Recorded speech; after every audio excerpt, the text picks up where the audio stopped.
ఓ గొప్ప వ్యక్తి, చరిత్రలో అలాంటి వ్యక్తి మళ్ళీ పుట్టని వ్యక్తి మన ఆర్జీవి గారు, రామ్ గోపాల్ వర్మ. కొన్ని వందల మంది డైరెక్టర్లకి జీవితం కల్పించిన ఒక గొప్ప వ్యక్తి. ఆయన సినిమా ఒక మంచి సినిమా అని చెప్తున్నారు ఆడియన్స్. ఓకే, ఒక మంచి సినిమా తీసిన వ్యక్తి, అంతా బాగానే ఉంది. కానీ దీని ప్రొడ్యూసర్ ఎవరు? ఒక పొలిటికల్ పార్టీలో ఉన్న వ్యక్తి ఒక వ్యక్తిని తప్పుగా చూపించాల్సిన అవసరం ఏంటి? ఎందుకు చూపిస్తున్నారు సార్? మీరు మంచి చేశారని డప్పా కొట్టుకున్న ప్రతిసారి మీకు గుర్తు రాలేదా అని నా స్ట్రైట్ ఫార్వర్డ్ క్వశ్చన్. ప్రతి ఒక్కరికి, ఈవెన్ ఉన్న పొలిటికల్ పార్టీలో ఉన్న ప్రతి ఒక్కరికి ఇదే క్వశ్చన్. నేను ఒక పార్టీకి దాసుని కాదు, నా భవిష్యత్తు కోసం నేను పోరాడతాను, నా భవిష్యత్తు నాకు ముఖ్యం. నిన్నెవరినో కుర్చీ ఎక్కిస్తే నువ్వు నెత్తిన కాలు పెట్టి తొక్కడానికి నువ్వు ఎవడివి? ఇది నా క్వశ్చన్ అన్నా. నిజంగా చాలామంది జనాలకు తెలియాల్సిన విషయం ఏదైనా ఉంది అంటే, అరే నువ్వు కుక్కవా, వాడేసే బిస్కెట్లకి వాడి కాళ్ళు నాకుతున్నావు, వాడి కాళ్ళ కింద చెప్పువా, వాడు తొక్కినంతసేపు భూమిలోకి పాతుకుపోతున్నావు. ప్రతి ఒక్క రాజకీయ నాయకుడికి ఈ మాట వర్తిస్తుంది. జనాల్లో అన్న నాకు అర్థం కాని విషయం, ఓటు కోసం అమ్ముడుపోవడాన్ని నేను చూడలేదన్నా. సో నేను మాట్లాడే రైట్ నాకు ఈ రాజ్యాంగం ఇవ్వలేదు, ఒక సామాన్యుడిగా మాట్లాడడానికి అవకాశం లేదు. ఆయన ఎలా అయినా తీయచ్చు, ఆయన ఒక గొప్ప వ్యక్తి. కానీ నా క్వశ్చన్ ఏంటంటే, ప్రొడ్యూసర్కి నా క్వశ్చన్, ఆర్జీవి అనే వ్యక్తి గొప్ప డైరెక్టర్, ఎలా ఏ సినిమా అయినా తీస్తాడు. కానీ ఈ సినిమాకి ఒక రాజకీయ లీడర్, పొలిటికల్ లీడర్. అసలు పొలిటికల్ లీడర్ అంటే ఎవడన్నా?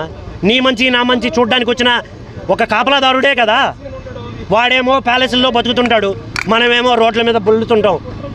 ఒక రాజకీయ నాయుడు రోడ్డు మీద పోతున్నప్పుడు దారిలో పడిపోయిన ఏ వ్యక్తికి కనీసం మంచినీళ్ళు ఇచ్చిన చరిత్ర ఉందా? చెప్పుకుంటారు ఎందుకన్నా మేము మంచి చేశామని. ప్రతి ఒక్క రాజకీయ నాయకుడికి ఇది నా క్వశ్చన్. అది సినిమా వర్షన్ అన్న.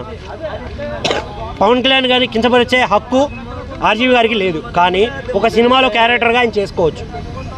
చూసే ప్రతి వ్యక్తికి నేను చెప్పాల్సింది ఒకటే, చూసావు ఏం చేస్తావు? ఒకడు నువ్వు ఏం చేయాలో నీ బుర్రలోకి ఓ సినిమా అనే అస్త్రాన్ని తోస్తున్నాడు, నువ్వు ఏం పీకుతున్నావు? ఇది జనాలను అడుగుతున్న మాట. ప్రతి ఒక్కరిని నేను అడగాలనుకున్నాను, అడుగుతున్నాను. మీరు ఏమి పీకుతున్నారు చెప్పండి అన్న. మగాడన్న ఆర్జీవి తోపు, గొప్ప డైరెక్టర్, కొన్ని వందకి జీవితాలు ఇచ్చిన వ్యక్తి అన్న. నేను ఆయన ఎప్పుడూ తిట్టలేను. కానీ ఆర్జీవి గారు, నా రిక్వెస్ట్ అండి, మీరు అంటారుగా జనాలతో నాకు పని లేదు, ఎవడి మాటలు నేను విన్నను అని.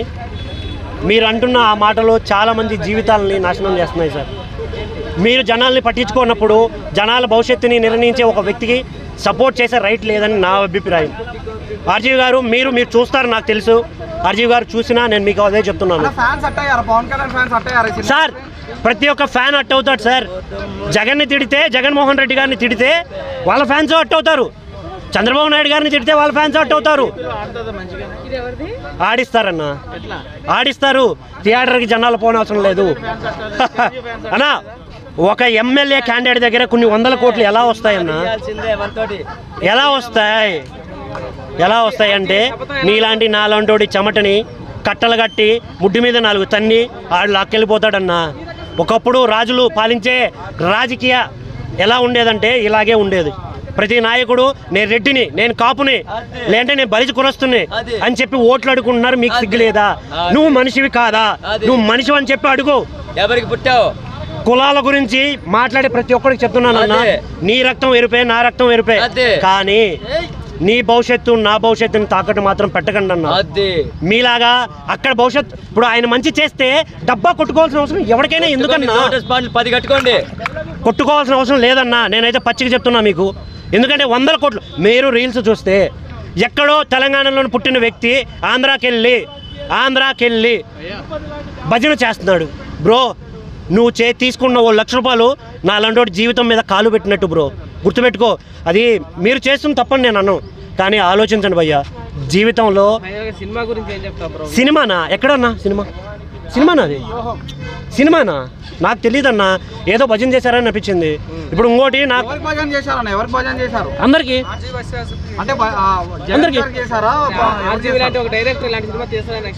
చేశానన్నా. అతను మెంటల్లీ డిస్టర్బ్డ్ వ్యక్తి అయ్యి ఉండొచ్చు. ఎందుకంటే జనాలతో పని లేని వ్యక్తికి జనం గురించి చేయాల్సిన అవసరం ఏంటి సార్? నేను పక్క నుండి చూడలేదు, నా వయసు అంత కాదు. సో దాని గురించి మాట్లాడే హక్కు నాకు లేదు.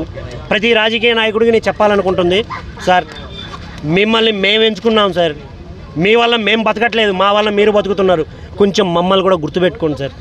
మా ఈ ప్రాణాలే. మీరు ఏసీ కారుల్లో లగ్జరీలో బతుకుతున్నప్పుడు, మేము మురికాలు పక్కన బతుకుతున్నప్పుడు ఒక్కసారి మీకు కనిపించలేదా వాడి చెమట వల్లే నేను ఈరోజు నా 4,000 చేతికి నోట్లోకి వెళ్తున్నాయని? ఈ సినిమా చూడటం వల్ల యూజ్ ఏమైనా ఉందా? ఉంది, చాలా పెద్ద యూజ్ ఉంది. ఏ వ్యక్తి ఆయన ఏం చేయలేదని నిరూపించుకోవడానికి ఇలాంటి సినిమాలు తీస్తున్నారని నా ఒపీనియన్ అన్న. ఇది మీరు తప్పుగా అనుకోకండి, మీరు అనుకుంటుంది కూడా కరెక్టే. ఎందుకంటే ఒక వ్యక్తి ఏం చేయలేదు కాబట్టే డబ్బా కొట్టుకుంటున్నాడు. ఇప్పుడు యాత్ర అనే సినిమా ఒక బయోపిక్ సినిమాలో చూడండి, రాజకీయాలు ఎందుకు కలుపుతున్నారు అందులో.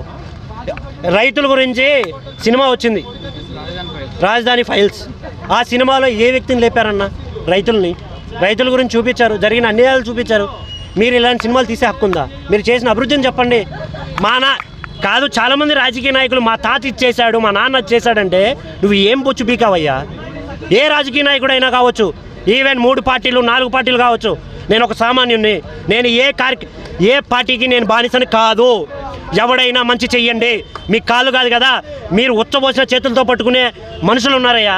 అలాంటి వ్యక్తి జీవితాలు మీరు మార్చండి, అంతేగాని వాడెవన్నో వాడుకొని నువ్వు ఎదిగితే అది ఏం బతుకురా మీది. సినిమాకి ఎంత రేటింగ్ ఇస్తారు? సినిమాని ఎవరు చెప్పారన్న? ఇది ఎందుకు వేయాలన్నా? వేసే జనాలని నేను చెప్పాలనుకుంటుంది ఒకటి.